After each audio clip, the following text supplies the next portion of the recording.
Ден соолук адамга аманат болуп берилет. Ага кайдыгер карабашыбыз керек экендигин билиши зарыл. Мындан бир нече күн мурун биздин чыгармачылык топко 2 айым кайрылган. Алардын ден соолугу, жашоодогу кыйынчылыгы туурасында бүгүнкү көрсөтүүбүздө сөз кылабыз. Саламатсыздарбы? Алгачта ушул бүгүнкү биздин көрсөтүүдө талкуу кыла тарган каарман Асель Ишенбековна туурасында даярдалган сюжетти көрөлү. Андан соң алдыдагы конокторду чакырабыз.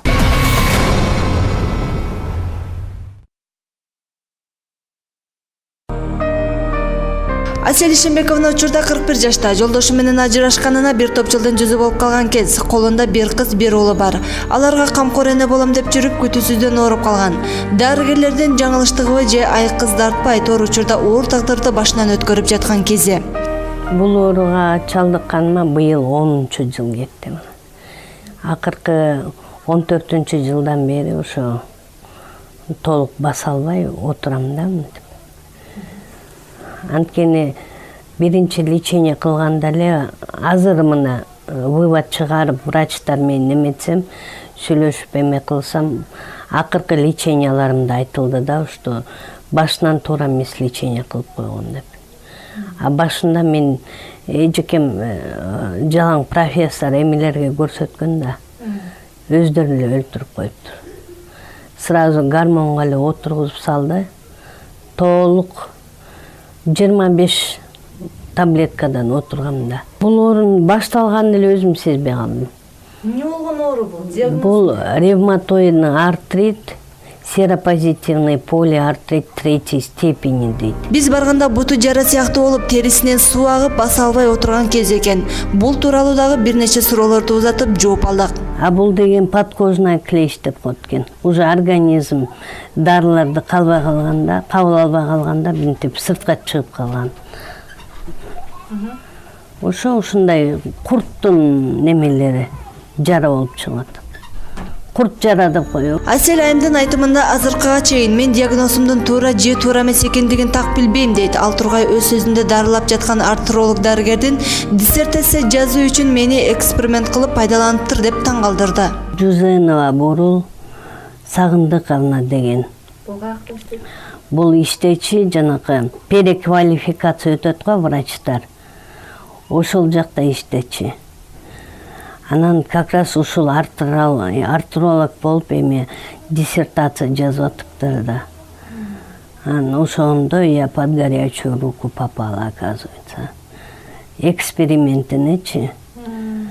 Бул монча гормон менен отургузса кандай болот? Жалаң гормонго дегендей сыяктуу болуп калыптыр да. А врачтар өздөрү таң калбады. Жузенова деп элечи. А почему она так с вами поступила? Почему она так сделала? Мындай лечение болбош керек дейт. А эч ким айта албайт экен да. Өзү профессор болотса. Анан баарына тең тиги эмелерди, жан категорияларды ошол тапшырат экен да. Ошентип атса эч ким эчтеке дей албайт.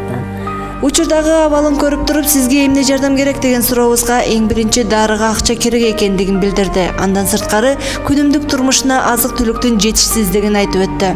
Эми учурда эмне жардам? Лекарстволорум эле азыр все дорогие лекарства. Мен билбейм азыр кандай дары ичем. Мен өзүм эле лечение кылып, өзүмдү немеме ичип алгам. Азыр ичип атам. Канымды поддерживать, меники еще 3 степени анемия. Жалаң ушундан болуп калдым да, гормондончу. Азыр гормонду поддерживать, канды поддерживающий кылып, ранферон ичем, башка дары жардам бербейт.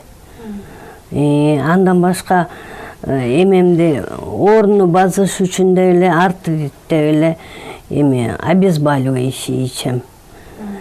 Да, толтура дарыларды ичем, бир күндө 6-да турам, 11-ге чейин дары менен отурам.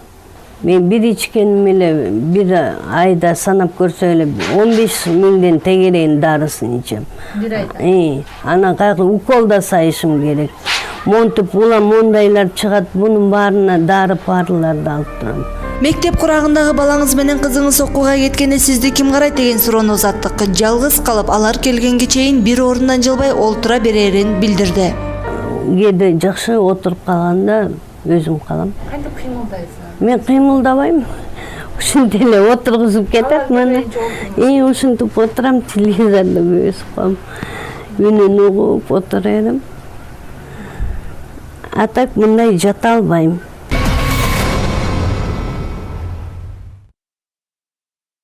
Жогорудагы сюжеттеги Асел Айымдын апасы Абыкаева жидебүбү жана ошондой эле дал ушул Асел Айымга өзүнүн колдон келген кеп кеңешин берүү үчүн келген ревматолог Гүлазык Маликовна бүгүн биздин студиябызда.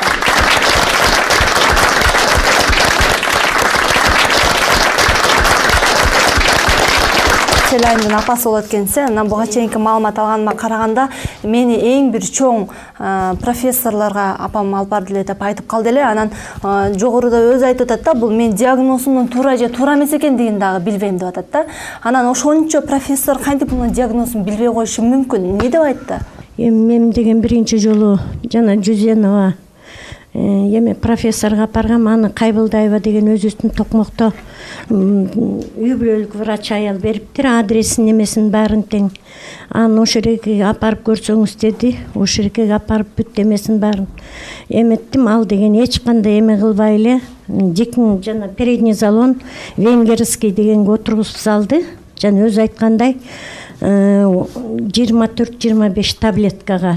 Антонов деген бул Фучика деми бар экен, иглотерапия жасаган врач бар экен, ошол жерге жакшы дарылайт дегеннен ошол жерге апарсам эле ал кирип барганда эле бакырды, что за лечение деп. Аны мен туруп калдым, эмне лечение эмеспи деп ошентсем, аптан семирип кеткен, баса албай. Көрсө баягы гормон семиртет экен да, оорусунун баарын басат экен да. Анан ошо уктап эле, туруп эле, тамак ичип эле, неметкенден бетинин баары эмне бирдеме облочка деп коет экен. Ошол жеринде болуп кеттир. Тиги киши айтты, ким неметиле деди. Аны мен айттым, ушундай Жүзенова деген профессор аял деп ошол жеринде эметсем деген ал айтты. Деген мындай эме иштеп көргөн эмес, ал деген өмүр бою эме берип жүргөн. Эме жазган аял деди. Диссертация жактап антиминтип эметкен. Бу деген лечение эмес.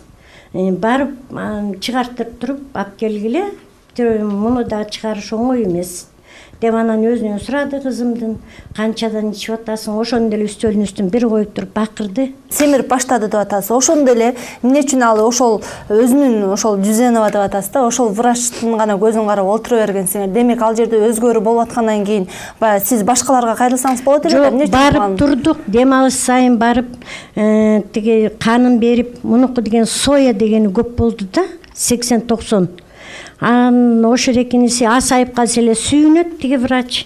Жакшы болуп калды деп элечи. Анан ал өзү да больницаларга жаткырды. Эмегечи 6-больницага жаткырды. Аяктан дагы бүт эме менен карашат экен. Тиги врачтар, профессорлор, эмелердин баары тең. Анан Токмокко мен эң биринчи башталганда жаткырдым Деканалиев Кубан деген врачка. Аптан жакшы басып, жашнакай эмет жүргөн, ошону 6-больницага жаткырганда врачтардын баары айтты, аптан жакшы дарыланыптыр. Эмне үчүн бул гормонго эметип атат деп. Ана мен кийин деген жанагы эме 4-чү эмеге барганда уккандан кийин аны мен бардым өзүнө. Эже, сиз деген ушинтип эме кылган турбайсызбы? Бу деген гормон деген жаман дары турбайбы? Же мен врач болбосом билбесем? Мен тиги эмеден Жүзеновага бардыңыз, э? Жүзенованын өзүнө бардым. Барып ыйлап айттым. Тиги 2 баласы бар, күйөөсү жок. Эмне үчүн ушундай кылдыңыз? Деп ошол экинсем, ай жакшы болот дегенде мындай деп ошол экинде. Анан качантан бери ушинтип немеге олтуруп калды, баягы жыла албай, кыймылдай албай, жата албай калдым деген учурда экен. Учурда канча болду антип олтуруп калган? Где-то 2 жыл, 3 жыл болуп калды. Жогорудагы Айымдын дарты эмне болгон дарт, ушул жөнүндө айтып өтүңүзчү. Эми негизги азыркы көргөн жерден бир сыйра документтерди салыштырып карасам, бул аябай эле оор системалык аутоиммундук дартта, ревматоидный артрит деген. Анан ревматоидный артриттин өзгөчө варианттары болот. Серопозитивдүү, серонегативдүү деген варианттары болот. Анан бул Аселде серопозитивдүү вариант оору экен. Ушул серопозитивдүү болгондо деген бул ооруну эгерде убагында аныкталбаса, убагында негизги дарыларды бербесе, бул оору болсо көбүнчө бейтаптарды майыпкап келет да. Эми Асель тууралуу өзүм эми оюм боюнча айтып коеюн. Биздин институтка 2011 жылы келиптир, 2 жолу жатыптыр документтер боюнча. Биздин институтка келгенде 3 стадия ревматоидный артрит деп коюлганда, негизги 4 стадиясы бар. 4-чү бул эң кечки стадия. Башында эле преднизолондун 5 таблетка 25 мг берилиптир. Негизги биз деген дүйнө жүзүндө сунуштар бар да, рекомендация, руководство деп коебуз. Ошолор боюнча биз деген бул гормондорду мындай дозада, эгер системалык белгилери болсо, бул ошондо беребиз. Эгерде жүрөк жагынан, өпкө жагынан, көз жагынан ошондой белгилери болсо, оор варианттар ошондо беребиз. Эгерде муундар жагы эле ооруп, шишип, жана эже айткандай соёсу өйдө болуп, эртең менен баса албай, муундар көп шишиктеп полиартрит болгондо, анда деген преднизолонду биз эң көп 2 таблетка беребиз. 2 таблетканы 1 айга беребиз. Рентген снимоктарын карасам, оң жак омурткасы тазобедренный сустав деп коет. Ошондо деген бир эмелер бар экен, деструкция деп коебуз. Болбосо эмне себептен болгондаганы мен ойлоп атам, бул ошол мурундан эле ошол мууну аябай катуу шишиген да, шишип, дарылардын эмеси жетпей, ошондой бул деформация болуп кеткен. Анан бул жерде жогоруда өзүңүз да көрдүңүз, баягы терисинен ылжырап. Терисинен ылжыраган бул деген эми стероидный побочный эффект деп коет. Анткени көп жыл ичкенде ошондой бир иммунитетти, бейтаптардын иммунитеттери түшөт да, түшкөндө деген анан ар кандай инфекциялар пайда болуп калышы мүмкүн. Негизги бул кайсы оору? Стероидный диабет деп коебуз, стероидный остеопороз, стероидный катаракта дейбиз. Анан ар кандай бир инфекциялык бир оорулар жабышат да бейтаптаргачы. Анан жогоруда баягы апасы да айтып атат, өзү да айтып атат да, башындагы баягы Нюзенова аттуу айым бул туура эмес дарылап койгон, дароо 25 таблетка олтургузбогон дейт. Бул сиздин оюңузча, мен дарыгер катары сизге кайрылып атам да, туура эле дарылаганбы же туура эмес дарылаганбы, кимисинки? Эми мен деген врач болгондон кийин башка адистерди туура эмес же туура эмес деп айтып туура антип айта албайм. Негизги өзүм мурун айткандай, ар бир дарынын өзүнүн эмеси бар. Преднизолондун айтып атам, бул көп дозада системалык белгилүүсү болсо беребиз. Документтер боюнча системалык белгилүүсү жок болуп чыккыздачы. Бул айымдын оорусу айга турган оорубу? Негизги азыркыга чейин дүйнө жүзүндө бул оорунун себептери дагы эле ачык эле билине элек да. Ошон үчүн биз деген врач, ревматолог адистери бул ооруну ремиссияга алып келгенге аракет кылабыз. Эгерде пациенттер туура сунуштарды кабыл алса, туура ичсе, эгерде ошол бат-баттан тиги врачтарга, ревматологдорго кайрылып турса деп ойлойм да. Бизге кайрылган айымдардын бири Дарика өзүнүн арыз муңун айтып, баласынын оорукчан экендигин билдирген. Мына ушул туурасында дагы чыгармачылык топ атайын сюжет даярдаган, ага көңүл бөлөлү. Андан соң өзүн чакырып маекти улантабыз.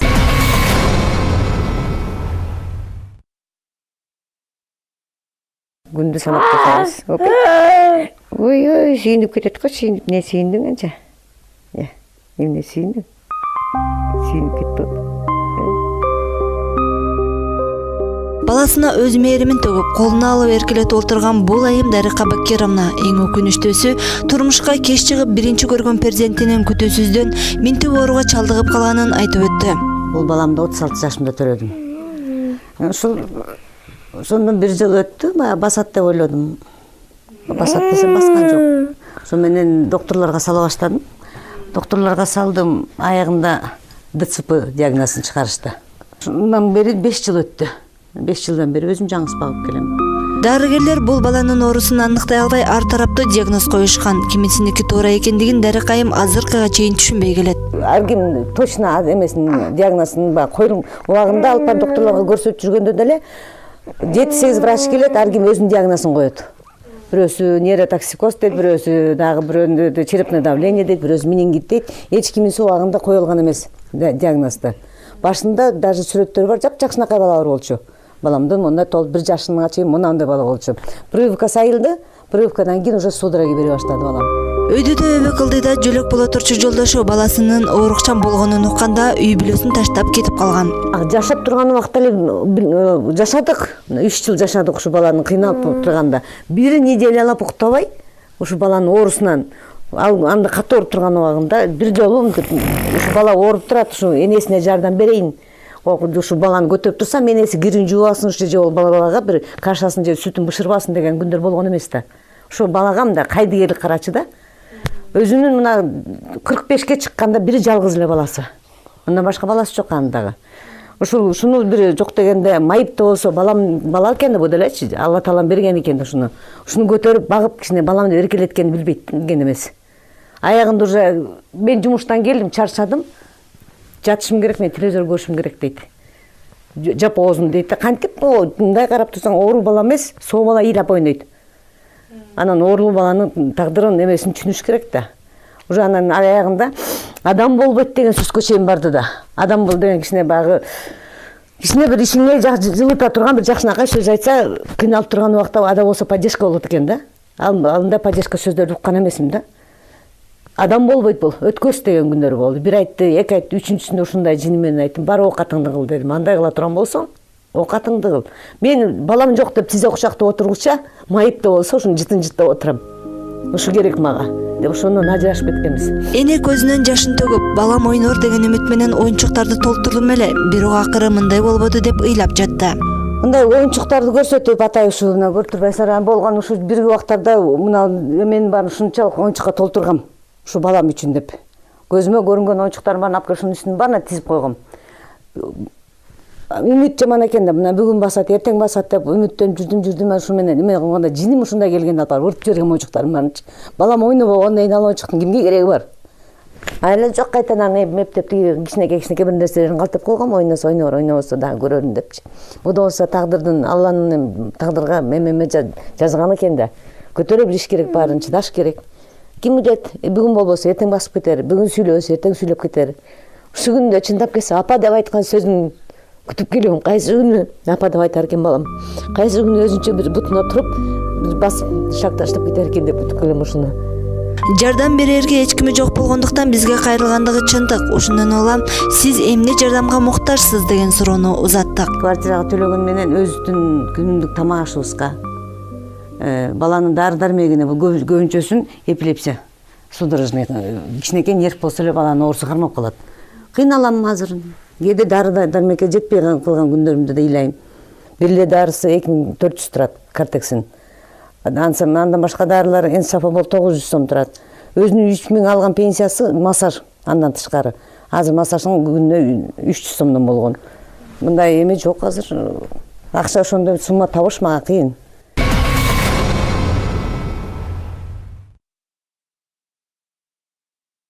Дал ушул жогорудагы сюжеттеги Ильяздын апасы Дарика Баякеева бүгүн биздин студиябызда.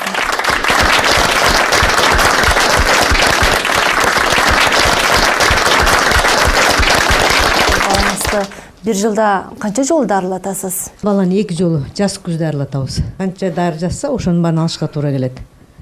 Анан мен каражатым жетпейт. Массаждын баары жогун эсептегенде бир 7-8 миңди акча кетет. Өзүнүн алган пенсиясы жетпейт. Канча акча аласыз мамлекет тарабынан? Мамлекеттен алган пособиясы 3 миң. 3 миң даже мен өзүм жашап турган квартира.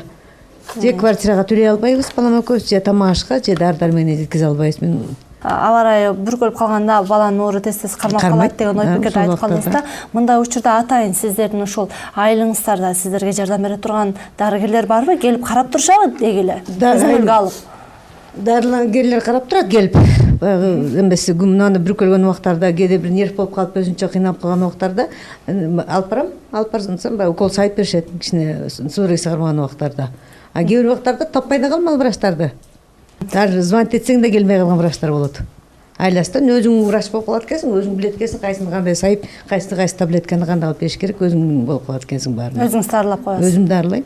Күнүмдүк тамак ашка, дары-дармекке ким жардам берип атат же өзүңүз кошумча иштейсизби же кандай? Мен эч жерде иштей албайм бул баланын. бирөөгө таштамак турсун, өзүм колум менен көтөрүп турган убакта дагы өзүм ишенбей кетем. Кайсы убакта кандай болуп эмес, орус кармап калабы, кармабайбы деп.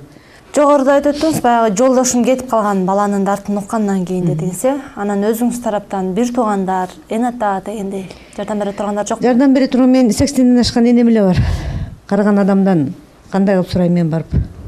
Бир туугандарчы? Атам да жок, менин атам да каза болуп калган. Иним жалгыз иним бар болчу, иним да каза болуп калган, агам да каза болуп калган. Жардам бериште турган адам жок мен ушу кемпирден Ошентип айттыңыз эле, эжелерим деп. Эжелеримдики эми баягы ар кимдики өзүнүн жашоосу өзү менен экен да. Эркек бала болсо мейли экен, ал эркек бала келип акыры жардам берет экен. Анан ал деген кыздыкы деген жашоосу башка экен өзүнүкү. Анын да өзүнүн семьясы бар, бала бакырасы бар. Айткан сөзүңүзгө түшүнүп дегендей бир нерселерди угуп, мындай көңүл бөлүп билдиреби өзү? Билдирет. Тамак ичерин суранат өзү. Бир нерсени кармалап ойногусу келсе ошону сурайт өзү. Жанымда отурганы менен бир топ нерсеге көп түшүнөт бала. Кантип сурайт? Көз менен түшүндүрөт бул бала көбү нерсе. Ушул балаңыз курактуу, балдар мектеп курагы болуп калганса керек да, анан Менин балам менен курактагылар уже 2-класс болду. Ансында эшиктин алдында эле жакын эле балдар мектепке барып атканын көргөндө анда да ыйлайсың. Менин да балам ушул убакта мектепке барып калмак экен. Бирөө болбосо бирөөнүн баласы мороженое жеп кечет ойноп турса, ага да ыйлайт экенсиң. Менин балам уже неужели ушундай эмеге жетпей койду. Бирөөнүн баласы бир кичинекей бир нан сындырып көтөрүп жеп жүрсө да ошого ыйлайсың. Менин балам качан ушундай эмеге жетип, бир эле жолу апа деген сөзүн уган бекем деп ошол кыйналып келем азыр. Жогорудагы айым Асель айым туурасында суроо бергим келип атат. Эгерде баягы буга чейинки өзүнүн айтымына караганда бул оорудан деле айыгып кеткендер бар экен, эгер мага жардам бере тургандар болсо мен чет мамлекетке барып дарыланып келет элем деген ой пикирин айтышты. Бул чындыкпы? Эгер чет мамлекетке барып дарыланса айыгып кетиши мүмкүнбү? Айып кетиш болбойт да негизи дүйнө жүзүндө. Анткени биз деген эми илимий институтбуз, бардык дүйнө жүзүндө бул оору боюнча маалыматтын баарын биз билебиз. Себеби белгилүү болгондон кийин бул ооруну аягына чейин дарылып айып кете турган адамдар болгон жок да. Эми азыркы учурда Кыргызстанга дагы бир жаңы дарылар келди. Ген инженерный биологиялык дарылар деп коет. Ошол дарылардын 3 түрү бизде Кыргызстанда бар. Эгерде ошол бул оору менен бейтаптарга дарылар жакпай, эгерде оорусу күчөп кетсе, ошол дарыларга биз дагы сунуш кылып, ошолорду бизде ошол бейтаптарга беребиз да негизи. Бирок бул бир чоң эме проблема бар. Бул дарылар негизи аябай кымбат эле дарылар да. Дагы бир чоң бир эме бар. Ревматологдор жетишпейт. Ооба. Ревматологдор жетишпейт. Ревматолог адистер жетишпейт. Мен былтыр ошол институт боюнча бир региондорго барып келдим. Жалал Абад шаарына, Ош шаарына, Таласка, Нарынга, Каракол, Балыкчы, Бакенге жетпей калган, кыш келип калган. Ошол деген ошол аябай оор адистерди көрүмө. Региондордо жок болсо керек. Бетара барсам, ошондо биздин жанакы адистер менен сүйлөшсөм, ошол ревматологдор Таласта, Нарында, Баткенде вообще эме жок экен да. Жок ревматологдор. Ошто 4 эле киши ревматологдор. Чоң шаар. 1 миллиондон ашат. Бизде Бишкекте санасак бир 25 киши болот экен да, 25 адистик. Оорулар жыл сайын. Демек Кыргызстан боюнча жалпы бир 30 чакты гана ревматолог. 30-35. 6 миллион калкка 35 эле эме адисте ревматолог. Ошол бул негизи аябай чоң проблема. Ошол адистерди даярдагандагы центрлер жок. Окто турганчы. Жаткырып убагында орун диагноз койгонго да биз да жетишпейбиз негизичи. Жетишпейбиз. Ошон үчүн бул деген негизги биздин институттун проблемасы эмес. Бул деген негизги бүт мамлекеттик деңгээлдеги проблема да булчу. Ошого деген мамлекет жагынан бир көңүл буруп койсо жакшы болот эле да. Алтынай, айтсаңыз, жогоруда апаңыз ооруп калыптыр. Анан ошол апаңызды дагы баягы сабакка кетип атканда жалгыз таштап кетебиз. Бирок ошол ооруп атканда мен кызым менен баламды да кыйнап койгом деди. Ооруп аткандагы абалдары эмне болот? Көбүнчө кайсы жерлери ооруйт? Ооруп атканда көбүнчө муундар ооруйт. Анан кийин неме бутудагы жанакынтип неме болуп атканынан ошол жеринде кычтырып анан судороги берет бутундачы. Ошондо көп кыйналып калат. Анан жата албайм дейт. Мындай жаткырып, мындай түз жата алабы апаңар? Же ушул олтурам боюнча уктайбы? Күндө эле отурат, бирок кээ бир кезде эле бош болуп калганда мынтип түз эле жаткырып кичине 1,5 сааттай жаткызабыз да. Анан кайра эле отурат кайра эле. Кечинде уктап атканда да отуруп уктайт ушундай. Отуруп уктайт. Апаңар оорубаса, силерди бага турган адам жок болсо, атаңар менен байланышсаңар мындай жардам көрбөсөбү? Байланышсак албайт телефонун, мындай биз менен сүйлөшпөйт, жардам бербейт эч кандай. Мурдагы буга чейин баягы орус тилдүү мугалим болчумун, мен экөөнү жакшынакай эле бакчымын деп айтып келди. Учурда үйдө олтуруп калыптыр. Ким көмөк көргөзүп атат? Бир туугандары кандай, жакшы эле жардам береби? Мисалы үчүн мен өзүм иштечимин. 1 жыл болду, пенсияга чыктым. Ошон үчүн мен эч кимден эме кылбайм. Өзүм эле эме кылам. 4,5 миң пенсиям. Ошо менен жашайбыз. Бүгүнкү биздин каармандарга карата дагы өзүнүн колдон келген жардамын көргөзүү үчүн келген атайын кызматкерлер бар. Алар менен убакыттын жүрүшүндө маек курабыз. Бизден алыстабаңыздар.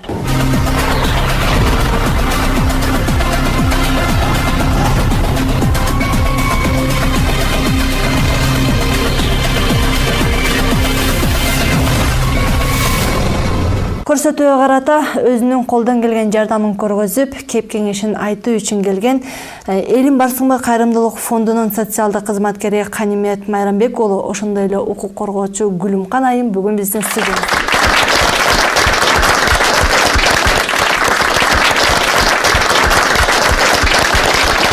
Сиздерге кайрылса керек, сиздер баягы укук коргоочу катары бул жактан кандай жардамдарды көргөзүп атасыздар? Эми бул жактан баягы инвалидность 2 группа берип койгон экен. Биз 2 жыл мурун кайрылган бизге. Анан кийин эми буту баспай жаткандан кийин булар 1 группаны бериш керек болчу да. Анан кийин эмсекке өзүбүз алып барып 1 группа уже пожизненный кылып мына май айында 15-жылы 1 группага чыгарттык. Анан кийин ошол эле больницага, министерствого кайрылуу жазып, лечениясын 1 жылда 1 жолу жата, 2 жолу бесплатный леченияга эме кылып бердик. Дамира Ниязалиева атына жазылганда бул баягы бул маселе качан чечилди? Бул маселелер уже 14-жылы чечилген да. Мен бул жерде мындай айтып кетким келет да, жанагы медицина тармагындагы иштегендерге, азыркы мына Токмок шаарынын жана микрорайондогу семейный медицинадагы врачтардын кайдыгерлигине күбө болдук. Кандай ойлосо болот билбейм, бирок булар скорый чакырган күндө дагы даже жанакы участковый врачтар убагында келбейт экен. Биз ошонун бардыгына күбө болуп, азыр мен министрдин атына эме жазып кайрылып атам. Сиздердин фонддорду билебиз, бирок көптөн бери маалымат ала элекпиз. Акыркы маалыматтардан бир суроого жооп алып өтөлү. Акыркы учурларда атайын бир тыйын акциясын уюштуруп, бир көптөгөн концерттерди коюп, биздин ушул бүгүнкү эле биздин каармандарыбыз сыяктуу бир ден соолугуна жабыр тарткандарга жардам көргөздүңүздөр. Акыркы 2015-тин жарымынан кийинки 2016-жылдын ушул убактысына чейинки канча адамга жардам көргөздүңүздөр? Эң негизгиси 2015-тен бери эсептеп караганда биздеги катталууга келген инсандардын 7% бул ден соолукка байланыштуу маселе болуп чыгат. Мындайча айтканда медициналык жактан оор абалга түшкөн биздин мекендештерибиз. Аларга да ушул өңүттө караганда жардам бербесек анткени болбойт. Бир катуу операцияга талап кылгандыктан же болбосо бир катуу ооруга чалдыгып ошону аяк турууга бир мүмкүнчүлүктөрү жетпей, болгон байлыгын, болгон нерсесин баарын сатып муктаждык абалга түшүп калган. Үй бүлөлөрдү көбүнесе $2000 чейинки жана Кыргызстандын ичинде жасалуучу операцияларга биз көмөктөшө баштадык. Алар баягы ыктыярдуу демөөрчүлөрдүн негизинде, андан тышкары акцияларыбыздын негизинде буга чейин 17 Кыргызстанда операция жасалды. Алардын суммасы да фонд тарабынан каржыланып, азыркы учурда 100дөн ашыгы дарыланууга жиберилген. Ар кандай иш-чараларды уюштуруп, бирөөгө жардам берели деп аткан акцияларга кандай колдоо көргөзүп атат? Коомчулукта мындай колдоо көргөзүү болуп атабы? Коомчулук болбосо бул маселелер чечилбейт. Бир жакадан баш, бир жөңдөн кол чыгарбасак, бул маселелер чечилиш өтө кыйын болуп атат да. Ошол себептен биз мисалы акцияларды өткөрүп келебиз. Ошол акция мисалы мээримдүү тыйын деген акциябыз бар. Бул акция 1 жылда 2 жолу болот. Анткени билсек керек, тамчыдан көл куралат, тыйындан өмүр уланат деген лозунг менен биз бир айда 550 000 сом чогулту алдык. Бул деген сөз Кыргызстандагы жүрөгүнөн жабыр тарткан 8 балага биз операция жасадык деген нерсе. Анткени биз маани бербейбиз бир тыйынга дагы. Ошол бир тыйынды биз чогултсак бир топ акча болот экен да. Эгерде сиздер бир бирөөгө жардам беребиз десеңиздер, балким ден соолугунан жабыркаган бирөөгө жардам беребиз десеңиздер, кандай талаптарга жооп бериш керек? Эгерде чындыгында баягы тууган уруктары жакшы туруп, өздөрү жакшы туруп болсо, анда биздин бул фондко катталбайт. Анткени Кыргызстанда баягы жакырчылыктын чеги боюнча 1600 сом деп белгиленген. Биз бул нерсени 7000 сомго чейин чыгарганбыз. Эгерде ошол үй бүлөнүн кирешеси, доходу мындайча айтканда 7000 сомго жетпесе, анда биз үй бүлөлөрдү каттап, алар менен 1 жыл договор түзүп иштегүүгө аракет кылабыз. Ошол эле учурда биздин проекттерибиз бар, проекттерге алабыз жана ошол медициналык тараптарга операция жасоо боюнча жана лечение кылуу боюнча биз иштерди алып барып турабыз. Сизди чакырганыбыздын максаты бүгүнкү биздин эки каарманыбызга бир аз да болсо кайрымдуулук кыласыздарбы деген ой пикир менен чакырдык эле. Анан буга чейин дагы ошол сюжеттен көрдүңүз да өзүңүз, сиздердин талаптарга жооп берет бекен, сиздер тараптан жардам болобу ушул бүгүнкү биздин каармандарыбызга? Мен албетте 100% айта алам. Анткени биз баштапкы абалын көрдүк. Биз дагы болсо эжелерди уже каттайбыз, биз учетубузга алабыз. Андан соң биз өзүбүздүн социалдык кызматкерлер иликтеп чыккандан соң бул жардамдардын да мисалы көлөмү чоңоюшу мүмкүн жана келечектүү да болушу мүмкүн. Эми бул жерде баягы кызы менен баласы кыйналып атпайбы көп учурда? Буга чейинки барганыбызда экөө үчөө эле жашайт экен, сиз айтып атпайсызбы, мен да каралашып турам депчи. Анан ушул кыйынчылык болбош үчүн булар эгерде апасы ооруп калса сабактан калып калат экен. Анан баягы баланын ооруганына бир гана эне чыдайт деп коет да. Анан мүмкүн болсо маңдайында туруп, дайыма маңдайында, эмне себептен маңдайында болбойсуздар да, баласы менен кызынын дагы келечегине бир аз тоскоолдук болуп калып атпайбы? Мен ушу 5 ай эле болду булардын бөлүнгөнүнөчү. Антпесе мен менен эле турушчу. Жалаңушы кызым айынан инфаркт болгом, обширный инфаркт болгом. Мен анын ооруганын көргөн сайын өзүм да ооруп, азыр ооруп жүрөм. Дайыма бутун ооруйт атпайбы? Буту деп олтура бергенден жанагынтип бели, сөөктөрүм кармап алып, ошондон эмеспи? Көп жылдан бери гормон ичип аткан негизги ушул эме да. Тери жагынан кабылдамалары, бел жагын ошолордун баары изилдеп, анан жана муундар боюнча хирургия жактан дагы ортопедтер менен дагы акылдаш керек да. Ошон үчүн азыркы Аселди алсак, бул бетапты жаткырып, бир сыйра дагы изилдеп, эмне себептен ушундай кабылдамалар пайда болгонун, ошону деген биз ойлонуштуруп дагы бир жаңы дарыларды сунуштап турганга аракет кылышыбыз керек. Сиздин балаңыз ошо прививкадан соң ооруп калды деп айттыңыз жогоруда. Ошо бир нече жолу больницага көргөзгөн экенсиздер, 5-6 жолу 5 башка диагноз коюшкан экен. Ошол ар бир диагнозду ар башкача дарылар жазып берет да, ошолор албетте баланын ден соолугуна зыян тийгизип жатты да. Ошого сиздер мындай арыз жазып или каралып көргөн белеңиздер, же болбосо мындай Кыргызстандын чамасы келбегендиктен мындай башка өлкөгө барып дарыланып келүүгө айтышкан беле ошону? Балаңдын жаны кейип турган кезде кайсы врач болсо да баары бир болуп калат экен. Ал ошол кезде ак халат жандардан сен жардам күтөсүң. Эпте ушу баламдын ооруп кайсы жери ооруп атса, ошону акырындык калыбына келтирер бекен. Балам оорубай басып жөнүндө оңолуп кетер бекен деп, mesela врачтардан жардам күтөсүң да. Балким биринен болосо бирөөнөн дейсиң. Мен баланы судорогасы кармап жатып калган убакта ар бир врач, терапевт да келет, хирург да келет, ортопед да келет, баары жого келет. Баардыгын карап турушат баланы. Эми кайсы жеринен кандай болуп, эмнеге температура берип аткан, эмне нерв болуп аткан, бала эмне себептен ушундай немеге ситуацияга келип жатып калган, эч ким билишпейт. Ар ким өзүнүн каалагандай эле тиги врач тиги муну жазат, эртесинде бир келип тиги врач тигин жазат. Ошонун аягында ушундай болуп турат. Бул негизи туура эмес. Ар бир дарыгерлер ар бир өзүнүн методика дарылар боюнча сунуш кылбаш керек. Анткени дүйнө жүзүндө клиникалык протоколдор бар. Ревматологияда да протоколдор кабыл алынат. Кыргызстанда өзүнчө, Казакстанда өзүнчө, Россияда өзүнчө. Ошон үчүн ошол клиникалык протоколдорду биз деген ошол кабыл алып, ошонун ошол боюнча ошол өздөрүнчө бир схема мелер бар. Ошону бизден колдонобуз. Көрсөтүүгө келген конокторго дагы бир нече суроолор келиптир, жооп алалы. Эгерде сиздер бир оорукчан адамга жардам берүү үчүн акча чогулсаңыздар, балким концерт өткөрүп, андан түшкөн каражаттын баарын ага коротосуздарбы же чет жакка барып келүү үчүн анын теңин өзүң төлөө деген талаптарды коесуздарбы деген экен. Эң негизи 2016-дан бери жаңы өзү ичке токтомубуз чыккан. Бул Кыргызстандын ичинде гана $2000 чейинки операциялар менен биз гана иштеше алабыз. Анткени биз кайрымдуулук концерттерин өткөрүп, жана башка акцияларды өткөрүп, ошол инсанга жардам бердик, бирок аягында жыйынтык чыккан жок. Анткени ошол 15 000 бир концерттен түшө турган болсо, калганын өздөрү табыш керек болот да, сөзсүз түрдө. Биз болгон аракетибизди жумшайбыз. Бирок ошол $5000 жетишпей калгандыктан барбай калышат.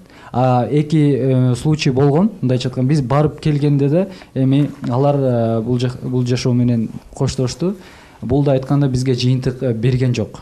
Анткени бизге туура келбей калды. Ошол себептен биз Кыргызстан ичинде гана операциялар менен иштешип, $2000 чейин гана сумма менен иштей алабыз буюрса. Турмушка чыксаңыз болбойбу? Балким балаңызды бакканга жолдошуңуз жардам көргөзөт эле, эгер түшүнүктүү болсо деген экен. Ал өзүнүн атасы эмес да. Ал бала ыйлайт, кээде ооруйт, кээде кыйналат. Түшүнгөн адам түшүнбөсө, аны оңой менен түшүнө албайт ал баланы. Мен ошондон да бир чети баламды кейитип коебу, бир жерин катуу сөз сүйлөп коебу, жыйлатып коебу деп мен ошон үчүн өзүм кармап келем. Мага эч ким азырынча эч кимдер кереги жок баламдан башка. Артерит оорусу менен ооруган айымга кандай кеңештерди бересиз? Мындан ары эмне кылыш керек деген экен. Бир бейтапка ревматоидный полиартит менен ооругандарга ревматологторго кайрылып, убагында берген сунушталган дарыларды толук аткарып ичип турса, кабыл алып турса, бул негизги бүгүнкү көтөрүлгөн маселелер негизги бул бир эле ревматолог адистердин проблемасы эмес да, бул мамлекеттин проблемасы менен айтканда. Ошон үчүн Министерство здравоохранения жагынан бир көңүл бурганга аракет кылса жакшы болот эле да. Негизги мен Кыргызстанга келип иштегениме уже 8 жыл болуп калды. Көбүнчө ооруканаларда негизги дарылар жок. Негизги дарылар жок. Дарылайын десе дары жок. Дарылар жок. Ошон үчүн мамлекет ошо көңүл буруп, ошол дарыларды ошол негизги ревматология бөлүмдөрүнө берип, чоң жардам керек да негизги. Азыр сиздерге эмне жардам керек болуп жатат? Азыр дарысына акча керек. Балдары чоңоюп келатат, окуп атышат экөө тең. Ошолорго эме керек, жардам керек.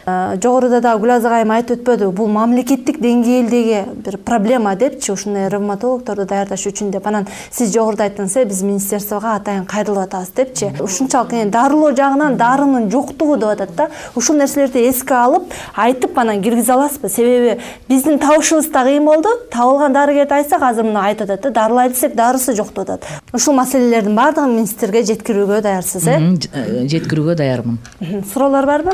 Ошол кезде Жүзенова деген врач карап турда, ошону азыр сиз угуп отуруп кандай ойлойсуз? Ошо эженин ошибкасыбы? Же бул кандай? Гормондордун дозасы көбүрөөк болуп калган да, кичине. Көбүрөөк болуп калган. Бир аз ошол жактачы адашкан. Эгерде ошону деген көбүрөөк берилгенде, ошондон чыгыш анан кыйын болот да негизги. Ушул нерсени алдын алыш үчүн бир эскертүү иретинде көрсөтүүнүн чекесинен жыйынтыкта өтүңүздөр. Келиңиздер, сиз баштаңыз, Кайнет мырза, мындайынан өтүп кетели. Бул кайрымдуулук, коомчулукта мындай түшүнүк бар. Кайрымдуулук десе эле баарыбыз акчаны элестетебиз. Бул нерседен арылышыбыз керек. Анткени ар кимибиздин ар кайсы чөйрөдө бир кайрымдуулук, бир жөндөмүбүз бар болушу мүмкүн. Ошол эле врачтарыбыз өзүнүн бир кайрымдуулугун кылса болот. Ошол бейтаптарды жакшы сөз менен дарылап, жакшы караса да болот бардык жагынан. Ошол үй бүлөгө да болсо да жакшы сөзүбүздү айтып, ошолорго бир көмөкчү бололу деген нерсе бар. Андан тышкары бул үй бүлөлөргө биз албетте бүгүндөн баштап учетка алып, колубуздан келишинче аракеттерди кылабыз жардам берүүгө. Мен өзүмдүн жашоомдо азыркы кыйналып турган күндөрүмдү эч кимге каалабайм. Баарыңыздарга тең айтат элем, оорубаңыздар, ден соолуктуу болуңуздар, ыймандуу болуңуздар. эме каалоомун бейтаптарга бир ревматологторго учурунда келип сунушталган дарыларын таштабай туура аткарса мындай чоң проблемалар болбойт деп ойлойм. Сизден баягы өтүнүч иретинде бир кайрылгым келип атат. Эгерде бул Асель айым дагы кайрадан да бир көрүп чыгыш керек деп этиңизби? Ошентип көрүп кайрадан бир иликтөө жүргүзүп аткан кезинде көзөмөлгө алууга жардам бере аласызбы? Бере алабыз. Келсин, бере алабыз. Жакшылыктар эле боло берсин. Мен мындай орунду эч кимге каалабайм. Такай жакшылыктын үстүндө жүргүлө рахмат. Ыйлабаңыз. Ошол кичинекей бала, может быть, мына апасы айткандай жанагындай мектепке кирип уже окуп, жакшынакай болуп, чуркап жүрмөк. Ушул эле Асель баласы менен кызын тиги мектептен күтүп, эне болуп, жакшынакай болуп үйдө отурмак. Башкача турмуш болмок. Жалаң ушул ак калачандардын айынан мындайлар азыр көмүскөдө айылда ушул жака жете албай жүргөндөр толтура да. Мониторинг өткөрүү менен биз далай нерселерди көрүп атабыз. Анан кийин азыр эми мен жанатан бери дагы көп нерселерди ойлоп атам. Министрге, премьер-министрге, президентке чейин мен буларды жазып, баягы өзүмдүн сунуштарымды жазайын деп отурам. Жакшы. Ишиңиздерге Биздин көрсөтүүгө келип жардамга муктаж экендигин билдирген Дарика жана Асель айымга карата эгерде кимде ким колдоо көргөзөбүз десе, анда жардамыңыздарды аябаңыздар демекчибиз. Ушуну менен чыйырдын бүгүнкү көрсөтүүсүн аяктайбыз. Саламат калыңыздар. Биздин чыйыр, сиздин багыт.